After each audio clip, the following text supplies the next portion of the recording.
Bonjour à toutes et à tous. Aujourd'hui, j'aimerais que nous nous arrêtions un instant pour plonger dans un sujet à la fois fascinant et redoutable, le crépuscule de l'ego. Nous allons parler de la manière dont le temps, ce sculpteur impitoyable, agit sur ceux que l'on appelle les narcissiques. Vous savez, vieillir est un défi pour tout le monde. C'est une étape de la vie qui demande de la résilience, de l'acceptation et, idéalement, une certaine dose de sagesse. Mais pour une personne dont toute l'existence est bâtie sur une image de perfection, de puissance et de séduction, le passage des années n'est pas une simple transition. C'est une véritable déclaration de guerre. Regardez autour de vous. Pour la plupart des gens, prendre de l'âge est synonyme de gratitude. On apprécie d'être encore là. On chérit ses souvenirs. On accepte que notre corps change parce que chaque ride raconte une histoire. On se concentre sur notre santé, sur le bien-être de nos proches. Et on trouve une forme de plénitude dans la transmission. Mais pour le narcissique, ce processus est vécu comme une agression personnelle, une insulte de la nature. Pourquoi ? Parce que le narcissique ne vit que par le regard de l'autre. Sans ce miroir constant qui lui renvoie une image grandiose, il se fondre. Alors, quand les cheveux blanchissent, dès que l'énergie décline, les mécanismes de défense s'emballent. C'est une lutte de chaque instant contre l'inévitable, une tentative désespérée de maintenir un barrage qui finit toujours par céder, sous le poids de la réalité.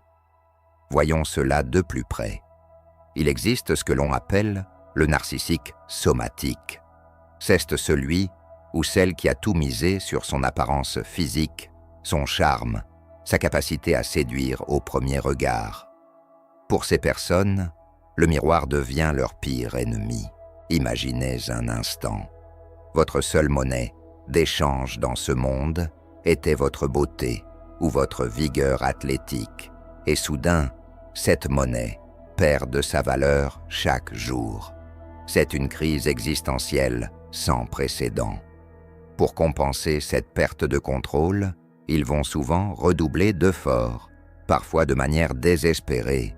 Ils vont s'accrocher à une jeunesse artificielle, utiliser des artifices de plus en plus visibles ou manipuler leur entourage pour obtenir des compliments qu'ils ne croient plus tout à fait eux-mêmes. On voit alors ces comportements pathétiques où l'individu refuse de s'habiller selon son âge ou s'engage dans des procédures esthétiques à répétition qui finissent par gommer toute trace d'humanité sur son visage, le transformant en un masque de cire figé dans une expression de surprise éternelle. Mais il y a aussi le narcissique cérébral. Celui-ci ne misait pas tout sur son physique, mais sur son intelligence, son savoir, son influence intellectuelle. Pour lui, le vieillissement apporte un autre type de terreur. La crainte de ne plus être la personne la plus brillante dans la pièce. Avec l'âge, la mémoire peut flancher, la rapidité d'esprit peut s'émousser. Face à cela, le narcissique cérébral devient un tyran intellectuel. Il va monopoliser la parole, écraser les autres de son mépris et s'enfermer dans des certitudes d'autant plus rigides qu'elles cachent une insécurité croissante. Il ne supporte pas que les nouvelles générations apportent des idées fraîches. Pour lui, le monde s'abrutit, non pas parce que c'est vrai, mais parce qu'il ne comprend plus les codes d'une modernité qui avance sans lui. Il devient ce vieillard acariâtre qui critique tout, des nouvelles technologies aux évolutions sociales, non par conviction, mais par pure frustration de ne plus être le centre de l'attention savante. Ne vous y trompez pas, on pourrait croire qu'avec l'âge, l'expérience et peut-être la fatigue, ces personnalités finiraient par s'adoucir. On aimerait se dire qu'ils vont enfin réfléchir sur leurs actes, demander pardon ou simplement devenir des grands-parents bienveillants. Malheureusement, la réalité est souvent bien plus sombre. Au lieu de s'atténuer, les traits narcissiques ont tendance à se cristalliser, voire à s'envenimer. C'est comme une maladie qui, au lieu de guérir, finit par se propager à chaque cellule de leur comportement. Leurs techniques de manipulation deviennent plus subtiles, plus cyniques. Puisqu'ils ne peuvent plus séduire par l'éclat, ils vont dominer par la culpabilité, par le contrôle financier ou par la création de drames incessants. Ils apprennent à utiliser leur fragilité comme une laisse pour tenir leurs proches à distance de leur propre liberté. Le sentiment de toute puissance, ce complexe que certains appellent presque divin, ne disparaît pas. Au contraire, il se transforme en une certitude absolue d'avoir toujours raison. Le karma finit souvent par mettre ces personnes face à leur propre solitude. Mais avant d'en arriver là, ils peuvent faire beaucoup de dégâts. Un narcissique vieillissant est souvent convaincu qu'il possède la vérité universelle. Il ne supporte aucune contradiction. Si vous osez remettre en question son autorité ou sa vision des choses, la rage narcissique n'est jamais loin. Ils vous diront, avec une assurance glaciale, « Je sais tout, ne me pose aucune question ». Cette vision binaire du monde, où ils sont les seuls détenteurs du savoir, devient leur dernier rempart contre l'insignifiance. Ils s'érigent en juges suprêmes de la moralité des autres, tout en s'exonérant eux-mêmes de toute règle. Vous savez, ce qui est particulièrement tragique, c'est la fragilité de cette façade. Derrière ce masque de fer, derrière cette arrogance de façade, se cache un noyau émotionnel qui n'a jamais grandi. C'est un enfant de 5 ou 6 ans, terrifié par l'idée d'être abandonné ou de ne pas être admiré, qui commande un corps de 60 ou 70 ans. Ce décalage est la source de toutes leurs souffrances et, par extension, de celles qu'ils infligent aux autres. Ils n'ont jamais appris à s'aimer de l'intérieur, alors ils cherchent désespérément cet apport narcissique à l'extérieur, même quand les sources commencent à se tarir. Imaginez la terreur d'un enfant perdu dans le noir. C'est ce qu'ils ressentent chaque fois qu'ils ne sont pas le centre de l'attention. Mais au lieu de demander un câlin, ils mordent. Parlons justement de ces sources d'approvisionnement. Dans la jeunesse, un narcissique a souvent ce qu'on appelle une réserve de transition. Ce sont les parents, les frères, les sœurs ou des partenaires dévoués qui sont toujours là pour ramasser les pots cassés. Mais avec le temps, ces personnes disparaissent. Les parents meurent, les amis s'éloignent, lassés par tant d'égoïsme, et les partenaires finissent parfois par s'enfuir pour sauver leur propre santé mentale. La perte de ces piliers est un choc immense. On voit souvent des narcissiques masculins, par exemple, retourner vivre chez leur mère très tard, ou chercher une figure maternelle chez une nouvelle partenaire dès que la précédente les quitte. Sans quelqu'un pour les porter, ils se sentent perdus, car ils sont incapables de se suffire à eux-mêmes. Ils sont comme des parasites qui ont besoin d'un hôte pour survivre émotionnellement. Et quand l'hôte meurt ou s'échappe, la panique s'installe. Avant d'aller plus loin dans notre analyse, les amis, notre petite équipe CEST lançait un défi, atteindre les 1000 abonnés. On ne vous demande aucun soutien financier, juste un petit clic pour nous aider à grandir et à partager ces clés psychologiques avec le plus grand nombre. Pour vous, c'est un geste d'1 seconde. Pour nous, c'est une reconnaissance immense de notre travail. On continue ensemble? Allez, on reprend. Un autre aspect fascinant et terrifiant du vieillissement chez le narcissique est la fin des promesses d'avenir. Vous savez, ce qu'on appelle en psychologie le futur fucking. Quand ils sont jeunes, ils peuvent vous vendre des rêves incroyables. Ils vont devenir de grands artistes, des chefs d'entreprise millionnaires, des sauveurs du monde. Et on a envie d'y croire, parce qu'ils ont l'énergie et le charme pour porter ces mensonges. Mais à 65 ans, quand quelqu'un vous dit qu'il va commencer une carrière d'astronaute ou devenir la prochaine star du rock, cela ne provoque plus de l'admiration, mais de la gêne, voire de la pitié.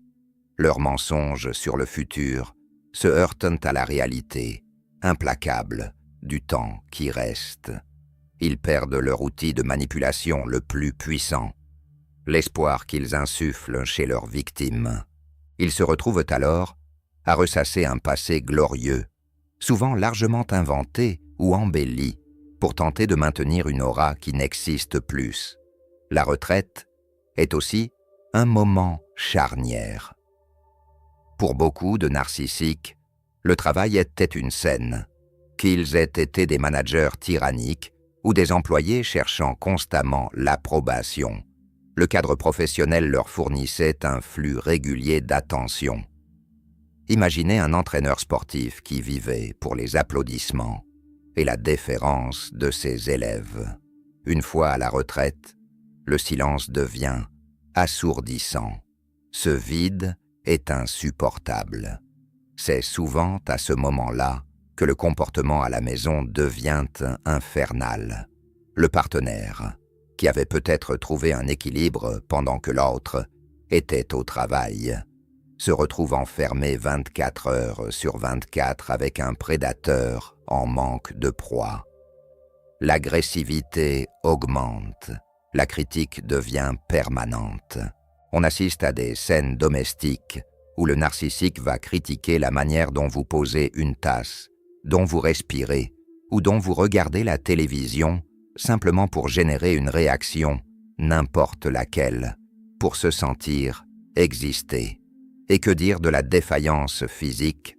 Pour quelqu'un qui se voyait comme invincible, tomber malade ou perdre de sa force est une insulte personnelle. Au lieu d'accepter l'aide avec humilité, le narcissique va souvent utiliser sa vulnérabilité comme une nouvelle arme de manipulation. C'est ce qu'on pourrait appeler la victimisation stratégique. Ils vont exagérer leur douleur, inventer des malaises ou saboter leurs propres soins pour forcer leur entourage à rester à leur chevet. C'est une manière de reprendre le contrôle. Si je ne peux plus te faire m'admirer, je vais te forcer à me plaindre et à me servir. Ils transforment leur entourage en infirmiers permanents, sans jamais montrer la moindre gratitude en retour. Pour eux, c'est un dû. Ils peuvent appeler leurs enfants en pleine nuit pour un détail insignifiant, testant sans cesse leur loyauté et leur niveau de soumission. On dit souvent qu'on n'apprend pas à un vieux singe à faire la grimace. Pour le narcissique, c'est un peu différent. Il n'apprend pas de nouvelles grimaces, il perfectionne les anciennes jusqu'à ce qu'elles deviennent tranchantes comme des rasoirs. Ils deviennent des experts pour déceler les failles chez les autres. Même après des décennies, ils utilisent leur expérience de vie non pas pour conseiller, mais pour détruire plus efficacement. Ils peuvent devenir extrêmement calculateurs, jouant les membres d'une famille les uns contre les autres pour rester au centre de l'attention. C'est le grand-père ou la grand-mère qui raconte des mensonges à ses petits-enfants sur leurs propres parents, juste pour créer un conflit et se poser en seule figure de confiance. Ils sèment la discorde lors des repas de famille, lançant des piques venimeuses sous couvert de franc-parler ou de sagesse de l'âge. C'est d'une cruauté sans nom. Mais pour eux, c'est une question de survie émotionnelle. Il y a aussi cette tendance à s'infiltrer dans de nouveaux groupes sociaux, comme les clubs de seniors ou les associations de quartier. Là, ils arrivent avec une nouvelle identité, une façade toute neuve. Comme personne ne connaît leur passé, ils peuvent recommencer leur cycle de séduction et de destruction. Ils créent des tensions, lancent des rumeurs, divisent les groupes pour mieux régner. Ils se nourrissent du chaos qu'ils provoquent. C'est leur manière de se sentir vivants, de sentir qu'ils ont encore un impact sur le monde. Ils deviennent souvent les présidents de ces associations, utilisant leur pouvoir dérisoire pour harceler les autres membres. Mais le karma finit toujours par les rattraper, car tôt ou tard, les gens finissent par voir clair dans leur jeu. Et comme le monde des seniors est souvent un petit milieu, leur réputation finit par les précéder, les condamnant à une solitude de plus en plus profonde et amère. Certains narcissiques, face à la perte de leur pouvoir de séduction, tombent dans des comportements addictifs. Cela peut être l'alcool, mais aussi, et on en parle moins, une dépendance à la pornographie ou à des interactions virtuelles où ils peuvent encore prétendre être quelqu'un d'autre. C'est une fuite dans l'imaginaire pour éviter de regarder la réalité en face. Celle d'une vie gâchée à poursuivre des ombres. Ils s'enferment dans un monde d'illusions où ils sont encore les rois et les reines, alors que leur réalité physique s'étiole. On les voit passer des heures sur les réseaux sociaux à chercher la validation d'inconnus, postant des photos filtrées ou des récits de succès passés, vivant une existence parallèle pour nier le déclin de leur vie réelle. L'une des stratégies les plus courantes chez le narcissique âgé est la recherche d'un serviteur. Il ne cherche pas un compagnon ou une compagne pour partager les dernières années de vie.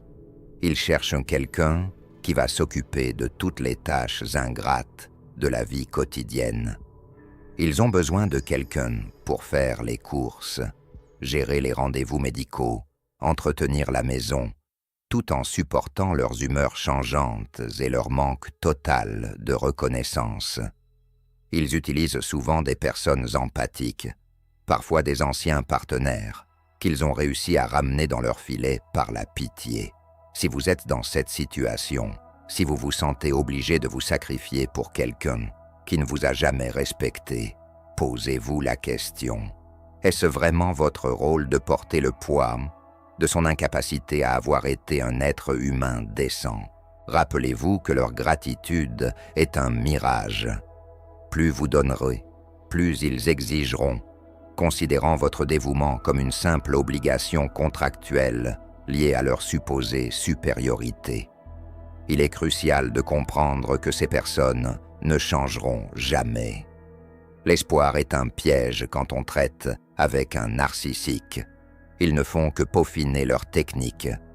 Si vous recevez un appel d'un narcissique de votre passé qui semble soudainement fragile et repentant, soyez extrêmement vigilants. Souvent, ce n'est pas de la nostalgie ou du regret. C'est simplement qu'ils ont épuisé leurs autres sources d'approvisionnement et qu'ils cherchent une vieille proie facile à manipuler. Ils savent exactement sur quels boutons appuyer pour réveiller votre culpabilité ou votre sens du devoir. Ils peuvent simuler une maladie grave ou une détresse financière pour vous attirer à nouveau dans leur toile. Ne vous laissez pas avoir par les larmes d'un crocodile qui a simplement faim d'attention. Leur repentir dure généralement le temps qu'il vous faut pour revenir. Une fois que vous êtes à nouveau sous leur contrôle, les anciens comportements réapparaissent avec une violence décuplée. Un autre point souvent négligé est la manipulation de l'héritage. Le narcissique vieillissant utilise son testament comme une arme de guerre. Il promet monts et merveilles à l'un pour punir l'autre, change ses dispositions au gré de ses humeurs ou de la soumission de ses héritiers potentiels. C'est le stade ultime du contrôle. Manipuler les gens depuis l'au-delà. Ils prennent un plaisir malin à voir leurs enfants se disputer leur faveur, transformant une succession en un champ de bataille émotionnel. C'est une manière pour eux de s'assurer qu'on parlera d'eux, même en mal, longtemps après leur départ. Pour eux, l'argent n'est pas un moyen de mettre leurs proches à l'abri, mais un instrument de torture et de chantage final. Le vieillissement révèle la vérité profonde de chaque être pour ceux qui ont cultivé l'amour, la bienveillance et l'honnêteté. C'est une période de récolte lumineuse. Pour le narcissique, c'est le moment où les dettes émotionnelles arrivent à échéance. La solitude qu'ils ressentent n'est pas le fruit du hasard, c'est le résultat direct de chaque pont qu'ils ont brûlé, de chaque personne qu'ils ont piétinée. Le karma, dans sa forme la plus pure, c'est simplement de devoir vivre avec soi-même quand on n'a plus personne à manipuler.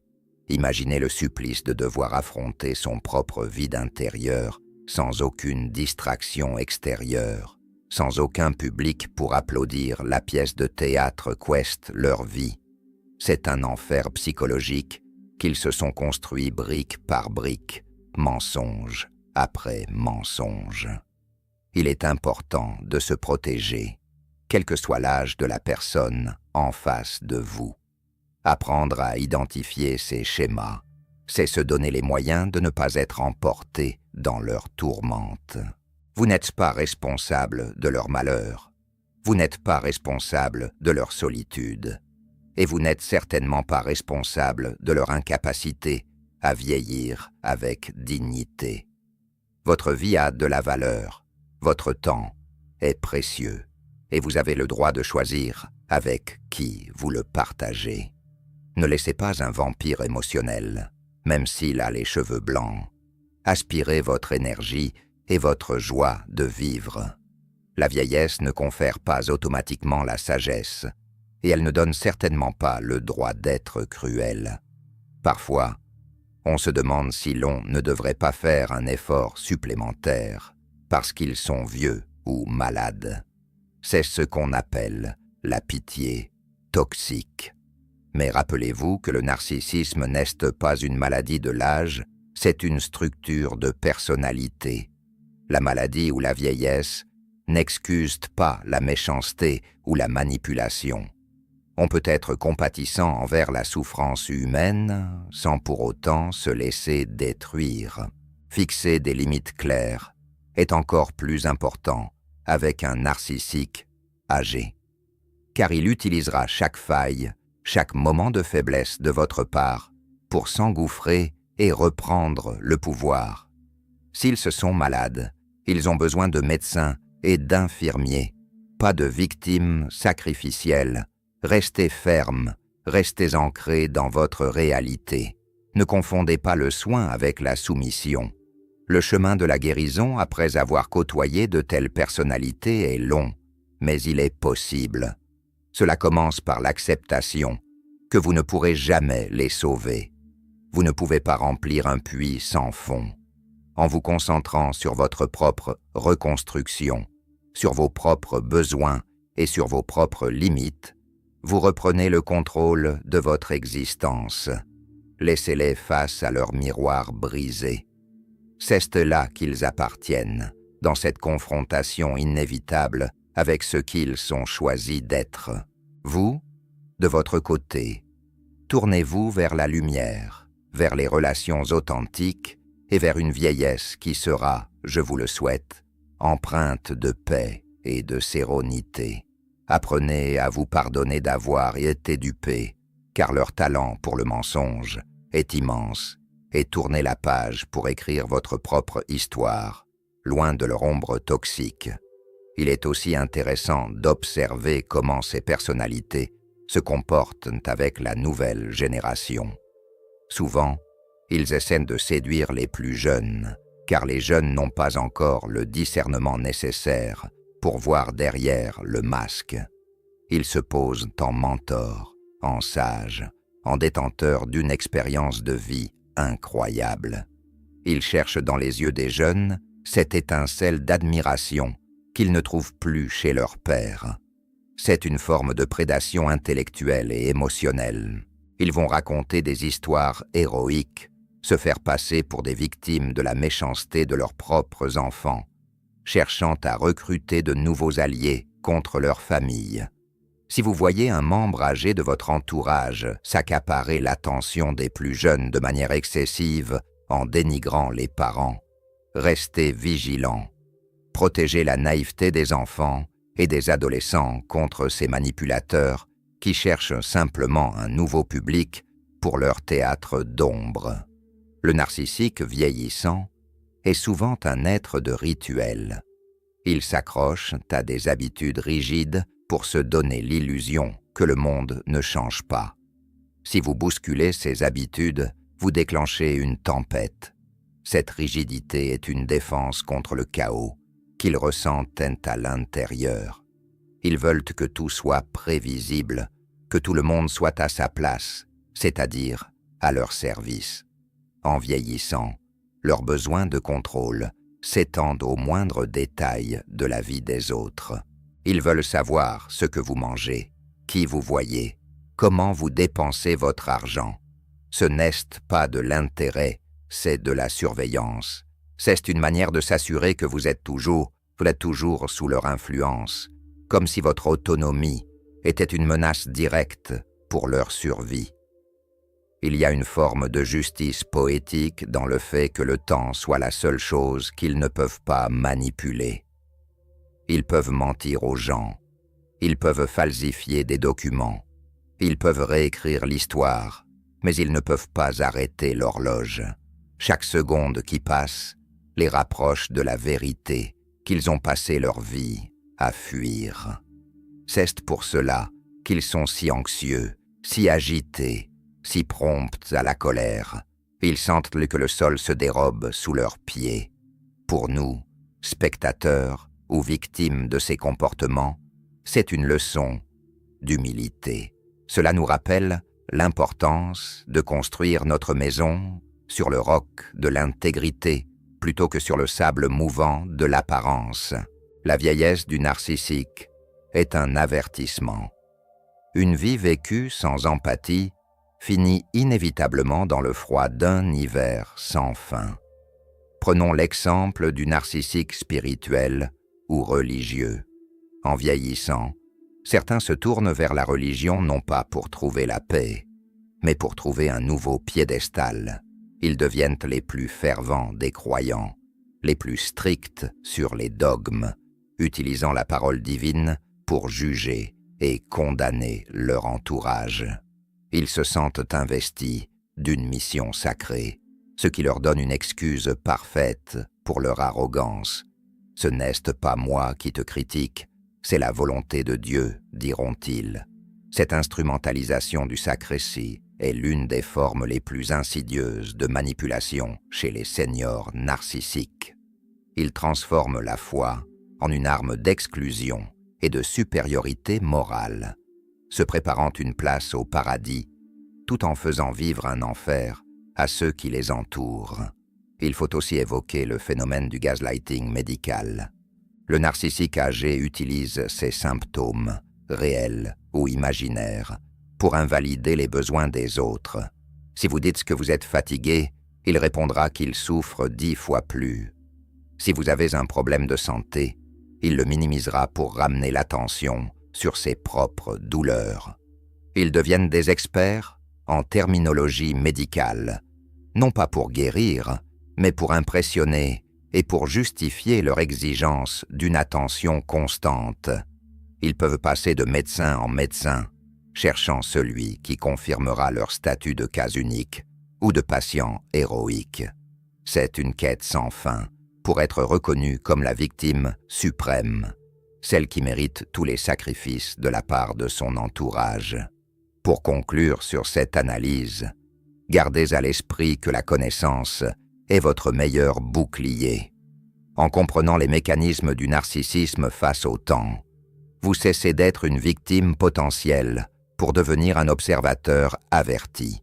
Vous apprenez à ne plus réagir émotionnellement à leurs provocations, car vous savez d'où elles viennent. Elles viennent d'une peur immense, d'un vide abyssal et d'un refus de la condition humaine. En restant dans votre vérité, en cultivant votre propre jardin intérieur, vous devenez inatteignable. Le narcissique vieillissant n'a de pouvoir que celui que vous lui donnez par votre culpabilité ou votre peur. Reprenez ce pouvoir, il vous appartient. Ne vous laissez pas emprisonner dans leur passé ou dans leur peur de l'avenir. La vie est trop courte pour la passer à essayer de satisfaire quelqu'un qui est, par définition, insatisfaisable. Que vous ayez 20, 40 ou 80 ans, il n'est jamais trop tard pour dire non à l'abus, non à la manipulation et oui à vous-même. Le respect ne se gagne pas par l'âge, mais par la manière dont on traite les autres tout au long de sa vie. Si quelqu'un n'a pas semé le respect, il ne peut pas s'attendre à récolter l'admiration dans ses vieux jours. C'est une loi fondamentale de l'existence, une loi du karma que personne ne peut contourner, pas même le plus habile des manipulateurs. Apprenez à repérer les signaux d'alarme dès les premiers échanges avec une personne âgée qui semble trop charmante ou, au contraire, trop plaintive. Observez comment elle parle des autres, comment elle traite ceux qui ne peuvent rien lui apporter, comme les serveurs, les soignants ou les employés de maison. C'est là que le masque s'effrite le plus vite. Un narcissique ne peut pas s'empêcher de dénigrer, de critiquer ou de se placer au-dessus des autres, même dans les situations les plus simples. Si vous entendez un flot continu de critiques sur le monde entier, sur les jeunes d'aujourd'hui ou sur leurs anciens amis ingrats, fuyez. C'est le signe d'une âme qui s'est emmurée dans son propre ego et qui cherche à vous y enfermer avec elle. N'oubliez pas non plus que vous avez le droit de couper les ponts, même avec un parent âgé, si la relation est toxique et détruit votre propre vie. La biologie ne donne pas un droit illimité à l'abus. Votre santé mentale est votre priorité absolue. On nous inculque souvent l'idée qu'il faut tout supporter de ses parents par respect, pour l'âge. Mais le respect doit être mutuel. Parfois, la distance est la seule forme de compassion possible, tant pour vous que pour eux. En ne participant plus à leur jeu, vous cessez d'alimenter leur dysfonctionnement et vous vous offrez une chance de vivre, enfin, pour vous-même. C'est un acte de courage et de lucidité, pas d'égoïsme. Enfin, rappelez-vous que la sagesse n'est pas une question d'années, mais une question d'ouverture du cœur. On peut être vieux et rester un enfant capricieux, tout comme on peut être jeune et posséder une grande profondeur d'âme. Le narcissique a choisi de fermer son cœur, il y a bien longtemps, pour se protéger d'une blessure originelle qu'il n'a jamais voulu soigner. C'est son choix, c'est son chemin, mais ce n'est pas le vôtre. Continuez à grandir, continuez à apprendre. Et surtout, continuez à aimer avec discernement. C'est la plus belle réponse que vous puissiez donner à l'ombre du narcissisme. En cultivant la joie, l'empathie et l'authenticité, vous créez un monde où leur manipulation n'a plus de prise. Voici maintenant quelques réflexions pratiques pour vous aider à naviguer dans ces eaux troubles au quotidien. Ce sont des points de repère, des balises pour garder le cap quand le brouillard de la manipulation se lève autour de vous. Pour identifier un narcissique qui prend de l'âge, observez sa réaction face au succès des autres, même de ses propres enfants. Au lieu de se réjouir, il cherchera systématiquement à minimiser l'accomplissement. C'est bien, mais à mon époque, c'était plus dur. Ou à ramener la conversation à lui-même. Sa jalousie ne s'éteint jamais. Elle devient simplement plus amère avec le temps, car il a l'impression que le monde lui doit tout ce qu'il n'a pas obtenu. Il peut même essayer de saboter vos moments de joie en créant une crise de santé ou un drame personnel, juste au moment où vous célébrez quelque chose. Maintenir ses limites avec une personne manipulatrice demande une discipline de fer. Ne justifiez jamais vos décisions et ne rentrez pas dans de longues explications, car chaque mot que vous prononcez sera utilisé contre vous pour vous faire culpabiliser. Utilisez la technique du disque rayé. Répétez calmement votre position sans dévier. Utilisez des phrases courtes Restez neutre et ne laissez pas vos émotions transparaître. Votre calme est votre plus grande force et leur plus grand désarroi. S'ils ne peuvent pas obtenir de réaction émotionnelle de votre part, ils finiront par chercher une autre source d'approvisionnement. La reconstruction après des années de manipulation passe par la reconnexion avec vos propres désirs. Souvent, les victimes de narcissiques ont oublié ce qu'elles aiment, tout ce dont elles ont besoin, car elles ont passé leur vie à anticiper les besoins de l'autre. Prenez le temps de redécouvrir vos passions, de vous entourer de personnes bienveillantes qui ne vous demandent rien en retour et de pratiquer l'autocompassion. Vous avez le droit d'exister pour vous-même, sans avoir à servir les besoins d'un autre. Redécouvrez le plaisir de faire des choses inutiles aux yeux du narcissique, car c'est là que réside votre véritable liberté. La solitude du narcissique âgé est un miroir de son passé. Comprendre que son isolement est la conséquence de ses propres choix vous libère de la culpabilité. Vous n'êtes pas le gardien de sa fin de vie si celle-ci a été bâtie sur la destruction de la vôtre. Le karma s'occupe de l'équilibre des choses. Votre rôle est simplement de rester fidèle à votre intégrité et à votre propre lumière. Ne vous laissez pas consumer par le feu de leur amertume. Voilà, nous arrivons au terme de cette exploration. J'espère sincèrement que ces mots auront résonné en vous et qu'ils vous apporteront un peu plus de clarté sur les situations que vous traversez, peut-être. N'oubliez jamais que vous êtes le capitaine de votre propre navire. Le temps passe pour tout le monde, mais la manière dont nous choisissons de l'habiter fait toute la différence. Soyez doux avec vous-même, entourez-vous de beauté et de vérité. C'est un voyage parfois difficile, mais chaque pas vers la liberté et la connaissance de soi en vaut la peine. Je suis de tout cœur avec vous sur ce chemin. On se retrouve très bientôt pour continuer à décrypter ensemble les mystères de l'âme humaine. Prenez grand soin de vous, car vous êtes la personne la plus importante de votre vie. À très vite.